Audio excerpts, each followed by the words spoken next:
Hey there, it's Sharon Horne-Ellstrom here, but you can call me Pajama Grandma. In case you haven't met yet, go ahead and put hashtag pajama in the comments below. So that's the first time you're being exposed to the Pajama Grandma. Sometimes I'm acquired taste, an acquired taste. I get that.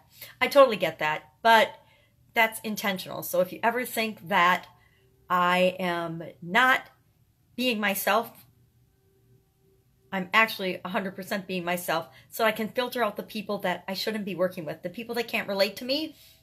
I don't want to help you. It's not that I don't want to help everybody, but I know that it's not humanly possible to help everybody. So in order to help the people that are most suited toward working with me, I be myself. And if you can relate to me, you're attracted to me. If you can't, you're repelled by me. And that is 100% intentional, because it makes our life a lot more fun if we work with people that we can relate to than if we try to be in relationships with people that we just don't click with. So I want to make sure that you either click with me or you don't. You either like me or you don't. You either get me or you don't. And if you don't get me, see you later. Somebody else out there is perfect for you. Go find that person. That's our job in life, is to find the relationships, find the people, find the situations that are good for us. I say it's like my marriage. My ex-husband, amazing person, just not the right person for me.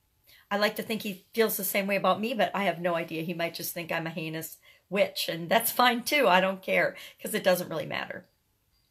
So today, what am I working on? I am reading through applications, and not really applications, they're just questionnaires for this women's summit that I'm putting together for women business owners or female entrepreneurs.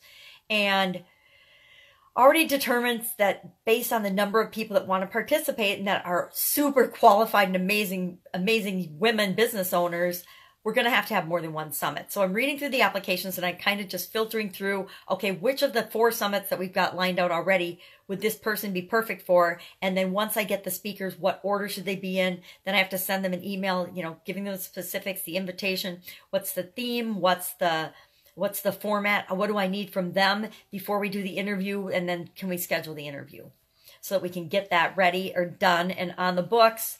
So, on the books so we can get it done, and so we can get it done so we can process it and have it queued up and ready to go on the day that we launch the summit for each of the different summits.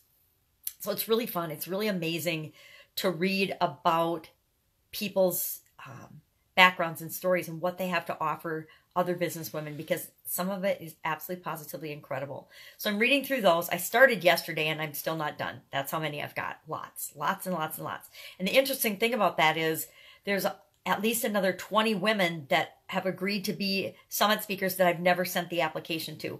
I'm familiar with their work. I've interviewed them on my podcast before. They've already said yes, they want to be involved. So I have not sent them the questionnaire. I probably should send them the questionnaire so I've got a common basis for everyone. And maybe I'll do that today. I haven't really decided yet. I probably will do that today.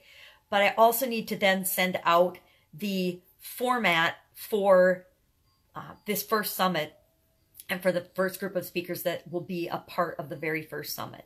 And that one's all about customers. We know it's all about customers. And so I'm picking through all of the questionnaires and picking out, okay, who of these people are dealing with anything that has to do with customers, getting more customers, maintaining customer relationships, building customer relationships, finding customers, lifelong value of a customer, anything to do with customers. I'm going through and finding the amazing women that will be the speakers for that particular summit. And then as I'm reading through them, instead of reading through them and time again, I'm going ahead and I'm saying, okay, well, you're a really good strategist, so you would be awesome for the what do I do next? The Business Strategy and Growth Summit. Then we're having one about money, all about money. So all about finances, money, business entities, structure, setup, anything that has to do with budgeting, finance, money, resources will be in the Money Summit. And then the other one we've got so far is mindset. Now that might end up being like a health in terms of physical health and, mindset and mental health and focus and procrastination and all those things that fall into the, hey, you got to take care of yourself if you're going to run a successful business. And sometimes I think that should be first. That should have been the first summit, but that wasn't the most burning question and the biggest desire and the biggest thing that people say they need help with in their businesses. So we're doing the biggest thing that people need help with first, then the second, then the third, then actually fourth is where health, wealth, not health, wealth, health and well-being and mindset kind of come in. Now, we all know that if our mind isn't right, none of the other things fall into place. So as much as we'd love to teach people and say, hey, you just got to get your mindset right, no one will ever buy that. No one will ever be interested or attracted to that, because we might know on some level that we're thinking differently than we need to get the success what we want, but we really don't know that on a conscious level.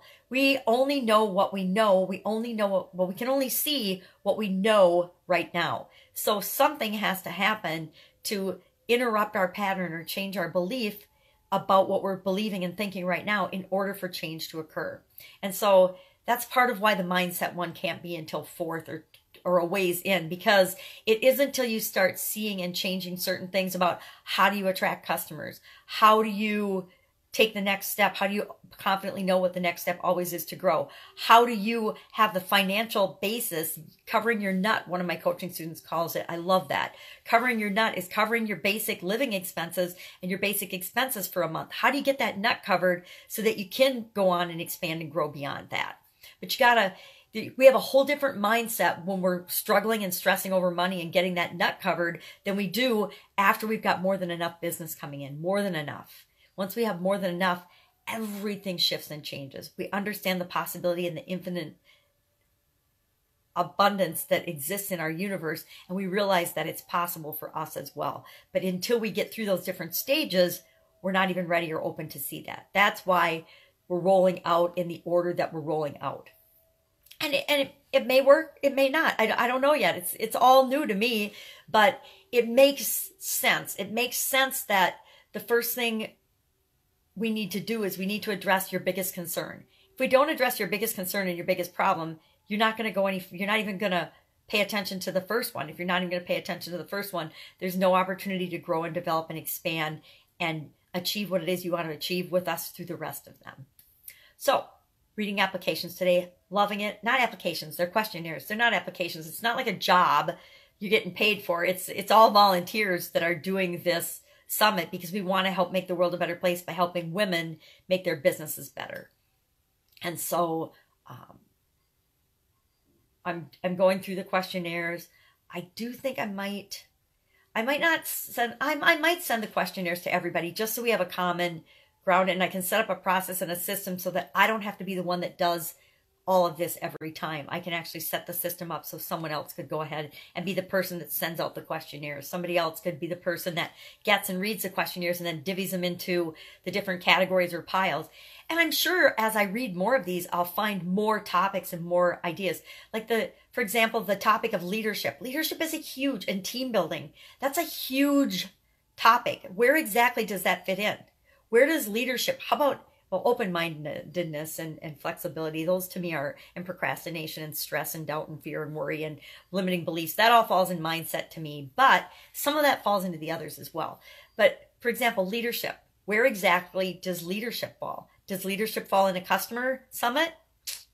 Not really. I think it's more about being yourself and branding and attracting people to you, but that's just my opinion, so I have to find out from other people. Does leadership fall? Leadership definitely falls under strategy and growth, so I guess that's where it falls. Answered my own question by talking.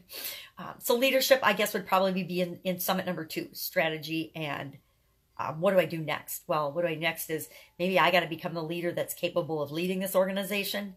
Boom. But is there enough around leadership that makes it need its own summit? Is it enough to justify 10 different speakers on that particular topic? I'd love if people would weigh in on that. Are there other things that are of huge concern to you as a woman business owner, you as growing your business, that warrants its own summit, warrants its own 1 to 3 day group of speakers speaking on different aspects of that exact topic? Now, I think you could probably do a summit on almost any topic in the universe and it would be successful because people need us, I need us to take all of the ideas and all the information that's out there and boil it down to actionable items, things that I can actually use. I mean, I can go out and I can read 20 books on outsourcing. And I'm using this because I actually did that in my brick and mortar world. I was like, all right, I got to figure out how to outsource and if it's right for my business. So I'm going to get all of these resources, and then I'm going to study, I'm going to read these 20 books that I got on Amazon.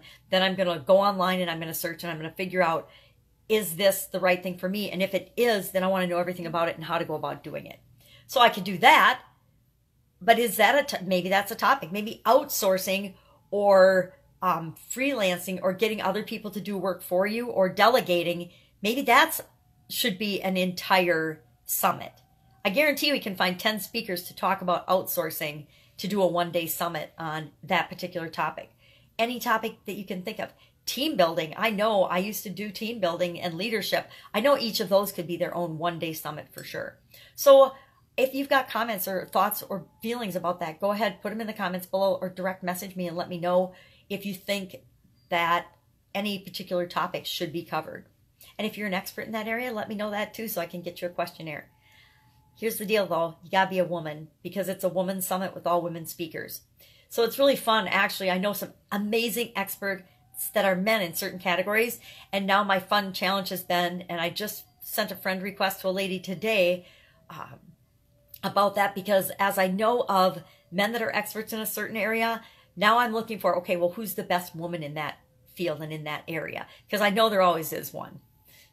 That might just be me.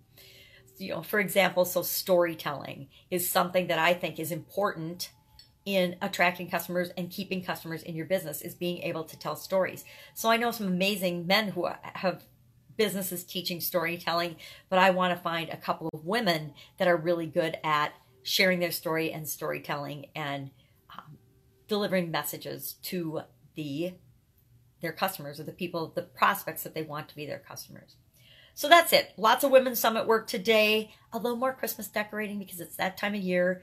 And I'm getting back into the spirit after losing my dad and some of the other stuff that's happened over the last couple of years. It's just been tough to get into the holiday spirit.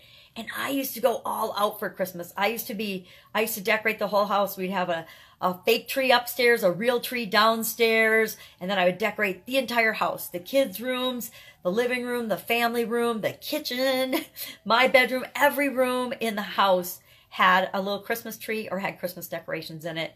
All the doors, all the windows, all the trim. It was a little overboard, but not nearly as overboard as my sister. I have a sister that we say that she could open her doors and it would be like a Christmas store. She has so many beautiful things. It's like a Christmas boutique she could have with all of her amazing things. So I'm the mild one in the family when it comes to Christmas decorating, but I used to like to do it too. So as I'm downsizing and moving into a different stage of my life, I find it's really hard to get rid of some of those things just because of all the amazing memories that were attached to it. So my challenge is to keep the 10% of the things that really have meaning and memory attached to them and let go of the 90% of the things that are wonderful and they'll bless someone else's life. I've had them bless my life and my family's life, but now it's time to bless somebody else's life. That's how I'm approaching it, so that it's possible for me to get rid of things. Because I have been accused, look around me, of being a cluttering hoarder, mostly by my family. And, you know, they're right in some aspects. I save a lot of interesting and ridiculous things. But that is inherent in my character. It's I suppose that's one of my character flaws, is that I save things and that I collect things. That's it. I collect people too. I love people. So is that bad? I don't necessarily think so. So today I'm going to collect some more amazing women for the Women's Summit. Again, if you have any feedback or input on that, I would love it. Oh, also working on the Get 5,000 People for Free, which I think is going to be kind of my tie-in to the Women's Summit.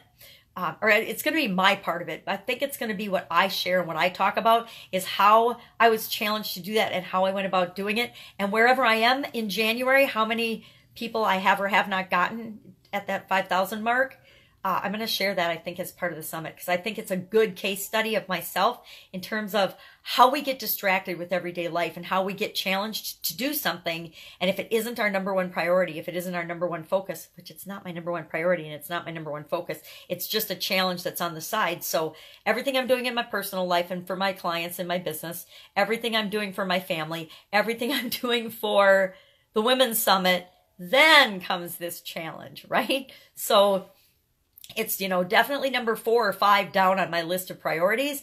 So how much attention does it get? But how often are we doing that with things in our life where we want something to take over our life? We want to start our own business. We want to create our own business so that we can leave our job, but it's 5th or 6th down on our list of priorities. So it maybe gets a couple hours a week of our attention. Well, if we want something to support 100% of our life, I don't think it can only get an hour or 2 a week of our attention and our priorities. So that's something we can talk about another day as well. That's it. Go out, make it a fantastic day. I will, of course, be with you tomorrow. Pajama Grandma, Sharon Horne-Ellstrom, out. Bye.